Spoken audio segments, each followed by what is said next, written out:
pessoal, mais uma vez é muito bom tê-los aqui conosco novamente.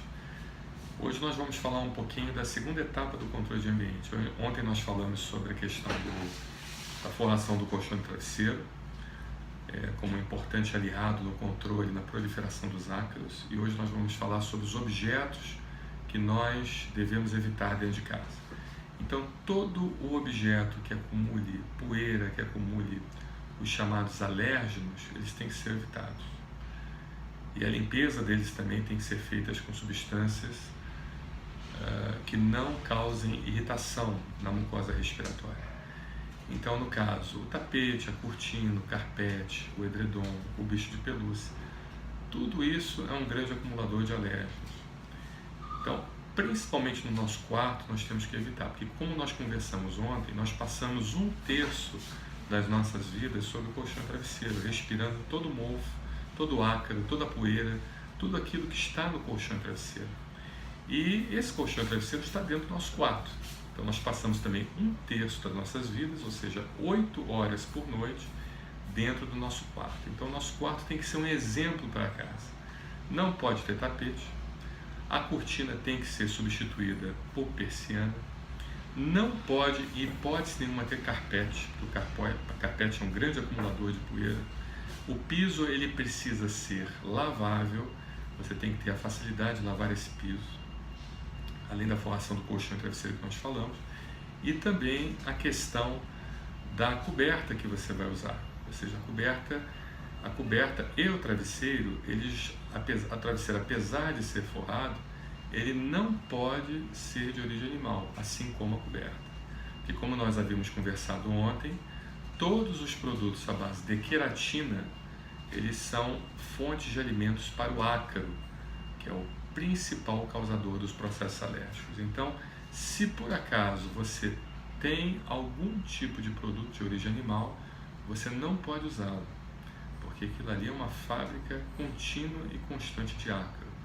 Só para você ter uma ideia, o peso do travesseiro ele dobra só pela quantidade de ácaros vivos, ácaros mortos e excrementos de ácaros em mais ou menos 2 anos de existência daquele travesseiro. Então você vê a importância de nós evitarmos esses elementos dentro de casa, esses bichinhos tão desagradáveis que habitam na nossa casa. E hoje nós vamos falar um pouquinho também sobre uma alteração dentro do nosso corpo, genética, chamada epigenética. Ou seja, hoje nós sabemos que a nossa genética, aquilo que regula o nosso corpo, que faz com que nós, que tem todas as informações responsáveis pelo funcionamento normal do nosso corpo, que é a nossa genética, que é o nosso DNA, o nosso cromossomo, nós sabemos que ele é regulado pelo ambiente. Então, quanto mais sujo o ambiente, quanto mais fumaça você inalar, quanto mais substâncias tóxicas você aspirar, quanto mais substâncias químicas você entrar em contato, nós sabemos que essas substâncias, elas induzem, elas agem no nosso material genético, ativando determinados genes e fazendo com que nós venhamos a ter as doenças.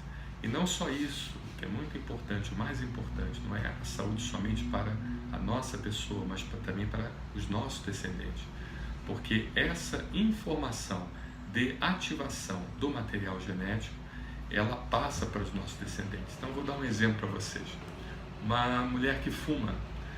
Essa mulher que fuma, antes de ter o filho, na hora que ela conceber esse filho, na hora que houver a junção do óvulo com o espermatozoide e a formação do embrião, logo depois dessa junção, um pouco depois, esse embrião, quando ele nascer e tiver o seu desenvolvimento, ele vai ter muito mais chance de ter asma, de ter bronquite, de ter doenças respiratórias, do que um embrião feito de uma mulher que não fumou. Então você vê a importância dos hábitos, a importância da influência do ambiente na nossa vida. E isso também está relacionado com a quantidade de alérgenos que nós temos dentro de casa. Então, certamente, quanto mais alérgeno você tiver dentro de casa, maior chance você terá desses alérgenos ativarem esse material genético e passarem para os seus descendentes. E isso pode ir até segunda, terceira, quarta geração, se não for bloqueado. Tá bom? Então, deixa aí meu recado. Amanhã nós temos uma conversa complementar a respeito do controle de ambiente e nós vamos explicar um pouquinho sobre a importância da retirada de produtos químicos, de fragrâncias, de substâncias que têm um cheiro forte, na higiene do nosso lar e na higiene pessoal também. Como essas substâncias influenciam a nossa capacidade.